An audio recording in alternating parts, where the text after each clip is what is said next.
starting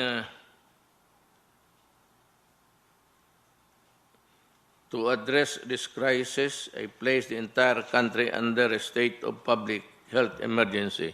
Ito nga po, kasali na ang mga mayor dito. No need of an ordinance.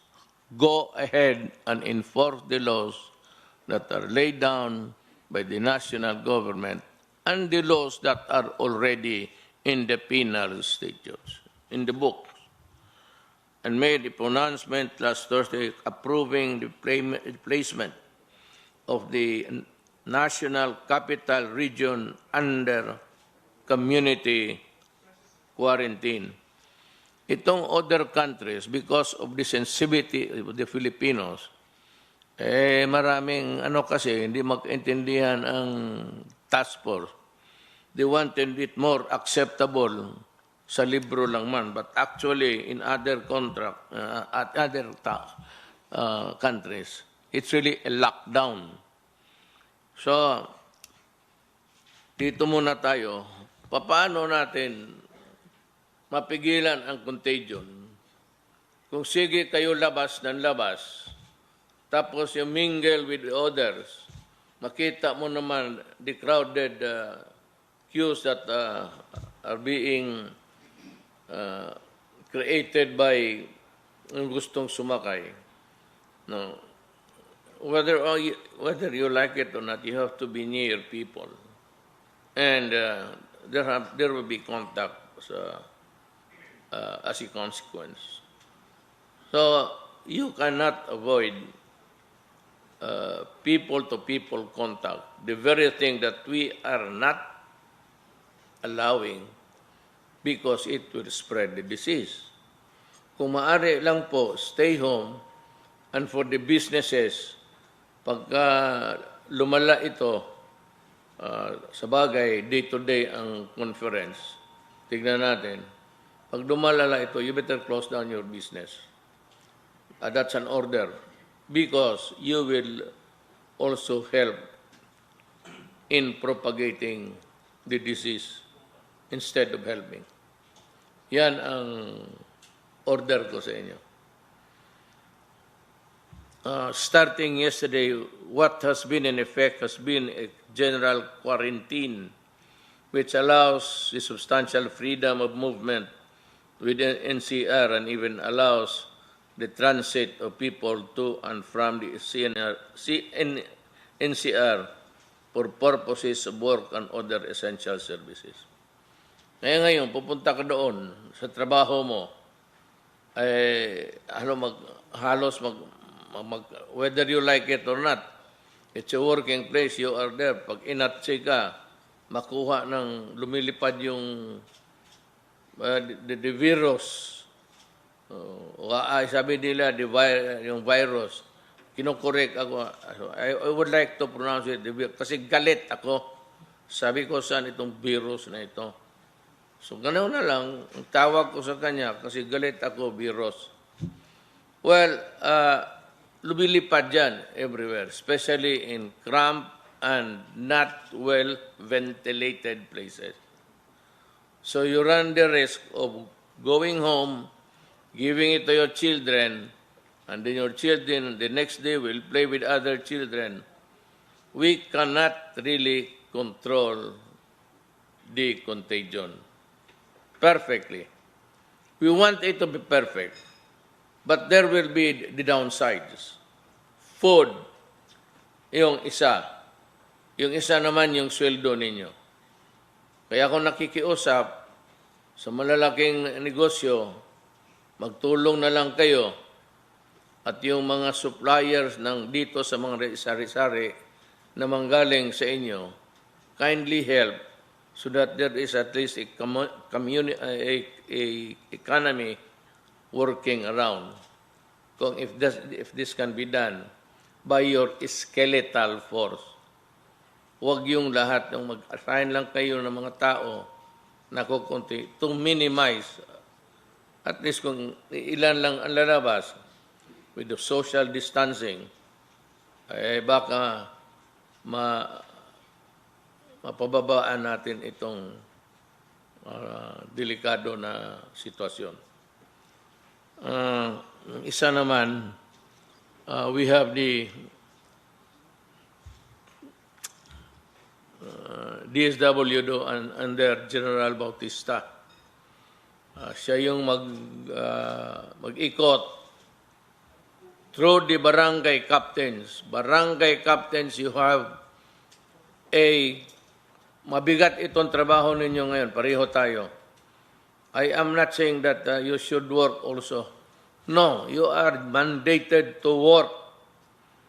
So, dito, ang para isang linya lang, General Bautista, o si Secretary Bautista, nag-retire na ito. Pagkakilala ko si General, matagal na kasi. General Bautista will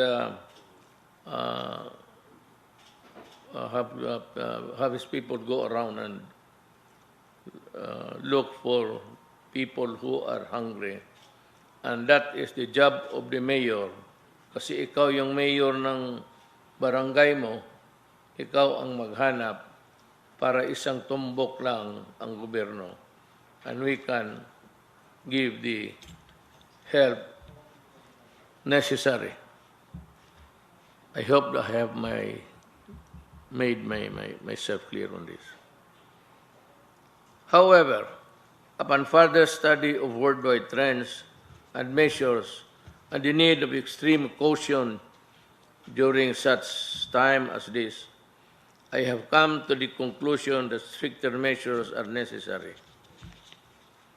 For this reason, pursuant to my powers as President under the Constitution and Republic Act 11332, I am placing the entire mainland of Luzon under quarantine until April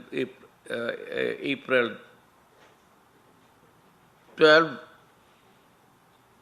2020, coinciding with the entire end of the Holy Week. So pati na ang Luzon, kasi sa ibang lugar may pumuputok na.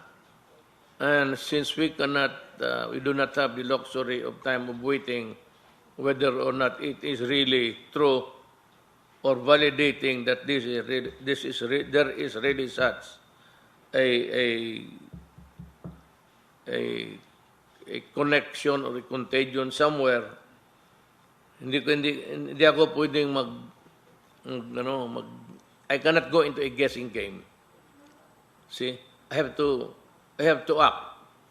And better, baski na kung di wala mangyari. But if there is already contagion and there are cases which need to be attended to, then government can move faster. It's better to assume that it is true, because what you would need only is the validation. At makagalaw na kaagad tayo. But let me make this clear. This is not martial law.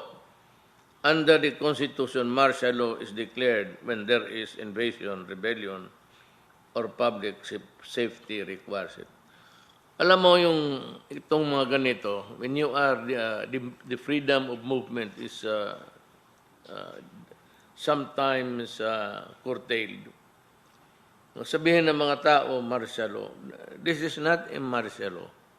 Martial law is yung rebellion, may away, itong public safety requires it. Ngayon, kung may invasion, ganun rin, martial law. But tulad dito, walang invasion, walang rebellion, and public safety does not public safety requires it. Itong kasi. So hindi ito kailangan natin.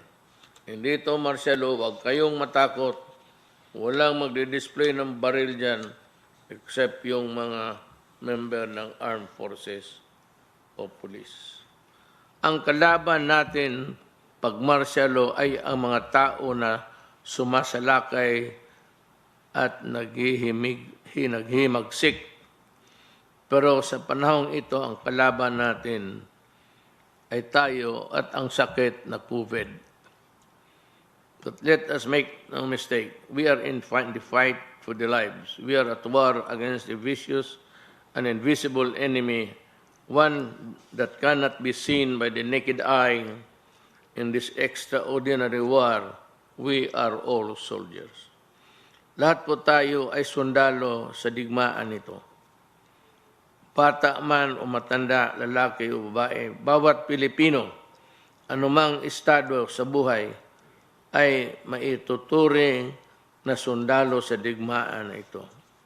Of course, the formalities of our doctors, health professionals, and health workers, to whom we will forever be thankful. In due time, we shall express to them our gratitude in a more tangible way. When this crisis is over, in the meantime, I have directed the DBM and DOH to find a way to best compensate our health workers. You know, the last time I saw, we had a meeting, and I saw Andrea Domingo sa Pangkor. Sinabi ko sa kanya kung may pera siya. At sinabi ko, ibuhos mo yung pera nito kasi kailangan natin. So, Pagcor alone donated 2 billion for inibigay sa task force for the fight against COVID. Yun, pera yung nasa line agencies na nasa kanila na nandiyan na yun. Ito pang dagdag. I hope na may pera pa tayo. I am sure we have. We have the money. Kasi sa administrasyon ko to, sinasabi ko sa iyo, may pera tayo. We've been able to save and we have been very sparing in yung mga gastos-gastos natin. We do not have any expenses in government that are unnecessary or yung mga nakikita ko na which are projects which are bound to fail. Talagang kinakat ko na. Sinasabi ko na wag yan. Maybe because without being really maghambog ako, hindi naman ako, dahil matagal kasi akong mayor at nakikita ako ang takbo ng isang bagay na yung, kung hindi karapat-dapat para sa gobyerno, pinuputol ko na kagad. Excuse me, Mr. President. Na-miss lang niyo mo yung isa ka, pagbasa niyo mo, na-miss niyo mo yung nakag-circuit.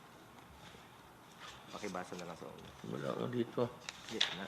Dari nilak daw ka. Pakibasa lang aling May si Senator Goma, he has very sharp eyes. And kailangan basahan ko ito, nakaligtaan ko raw. It will be an enhanced quarantine during which the movement of everyone will be significantly limited.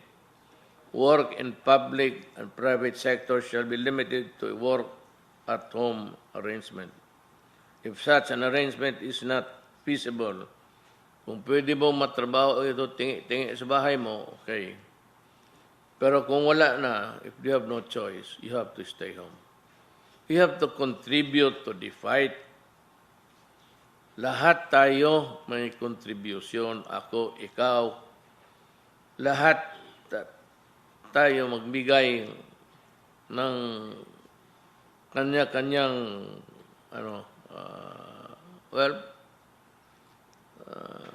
gift to the government, and that is by obeying the laws, obeying the regulations.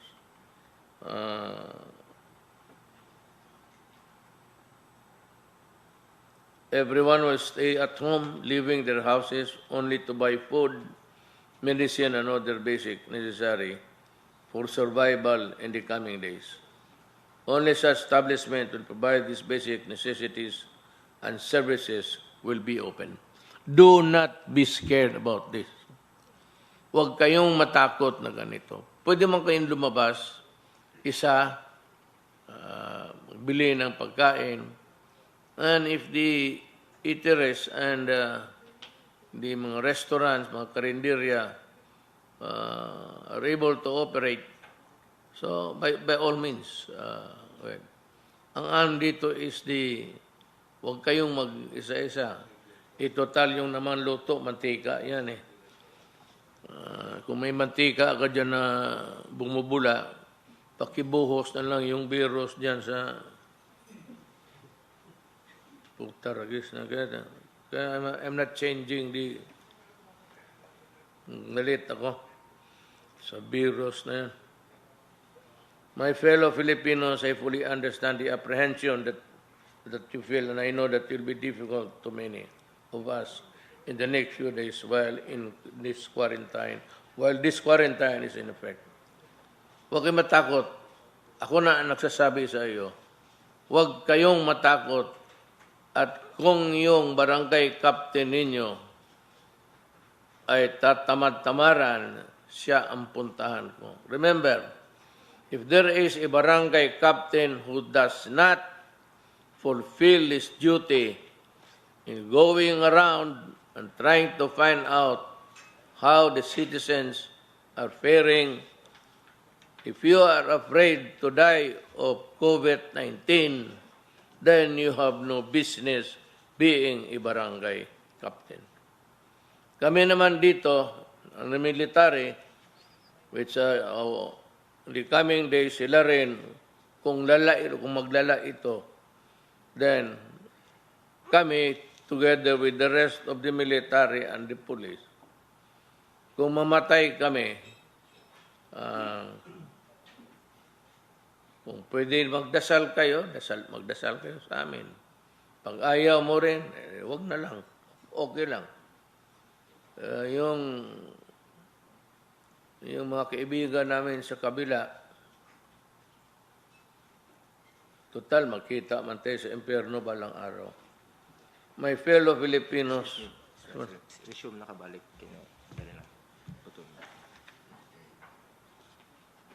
Okay.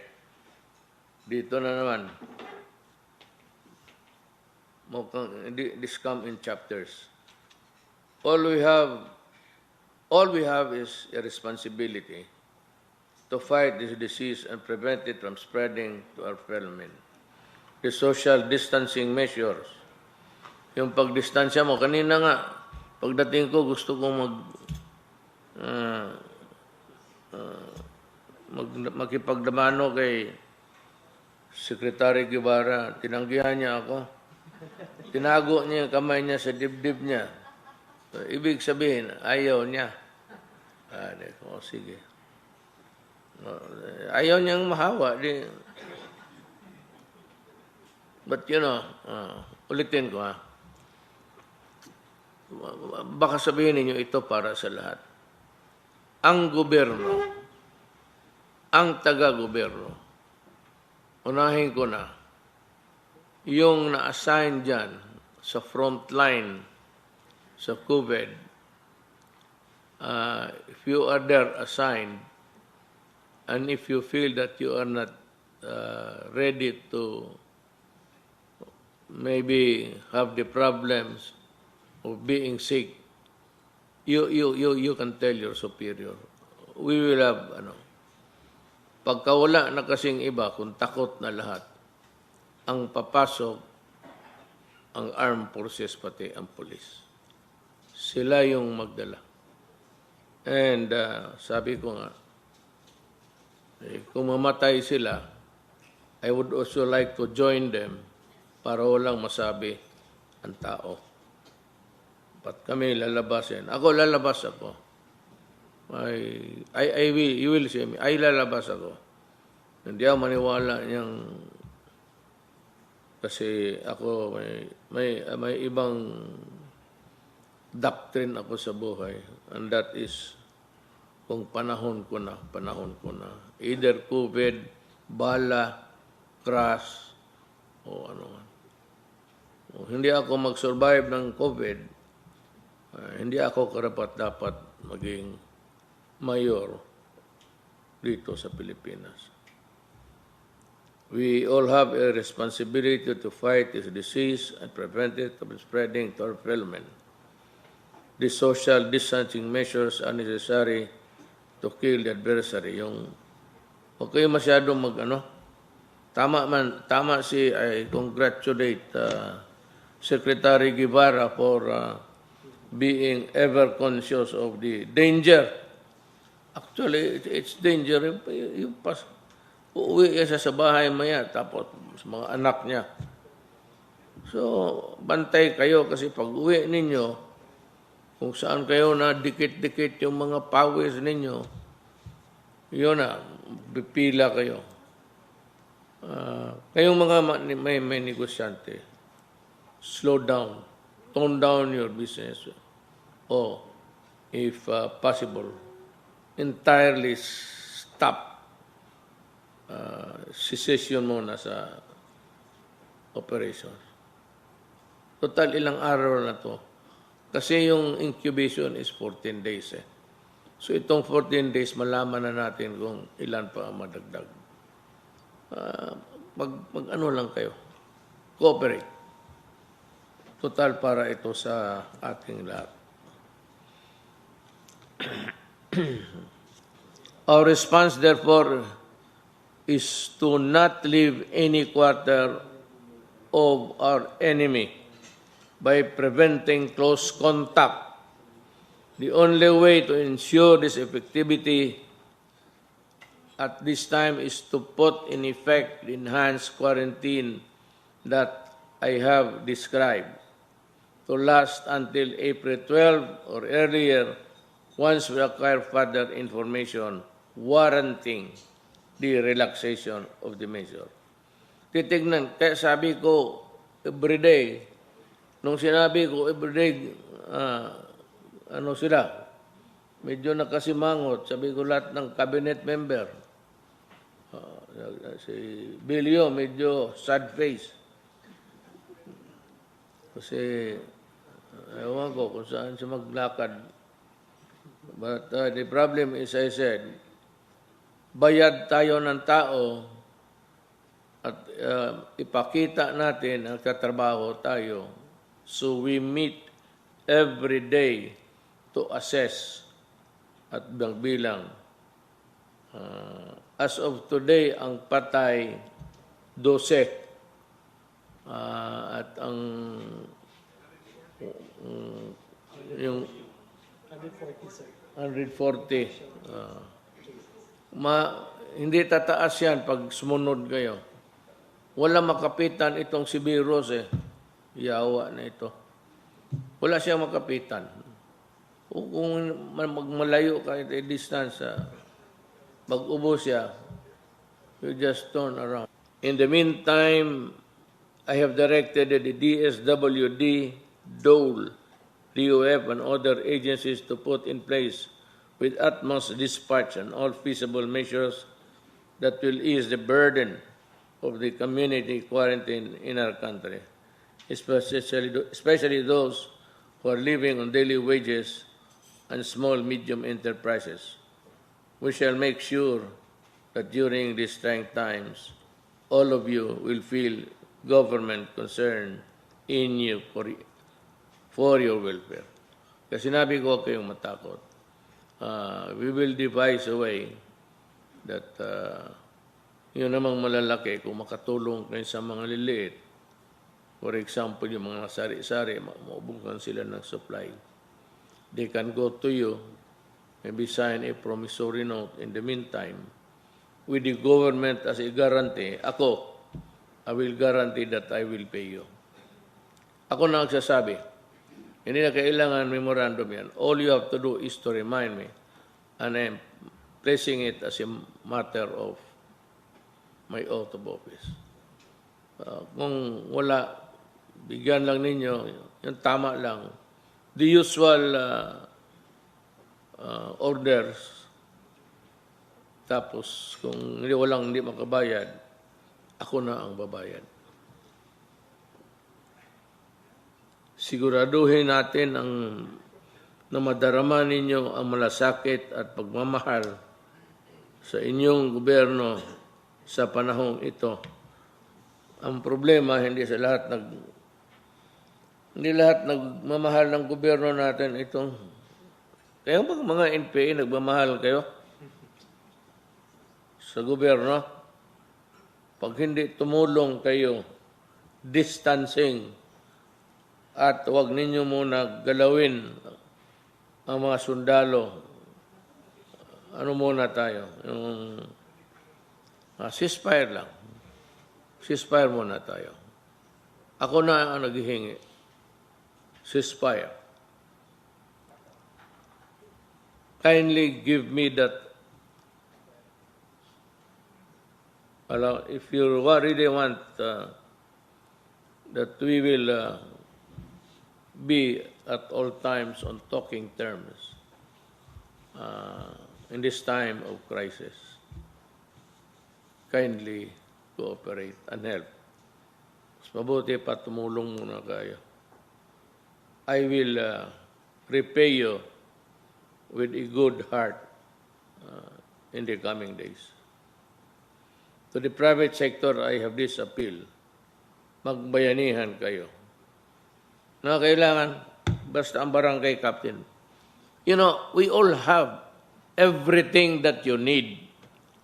It does not mean to say that when you are sick, when you need medical attention, walang magdala sa iyo. Hindi yan. Hindi sabihin na kung may magwala dyan, walang pulis. Meron nga ng pulis nga nakakalat eh. And remember what I said. Obey the police and the military.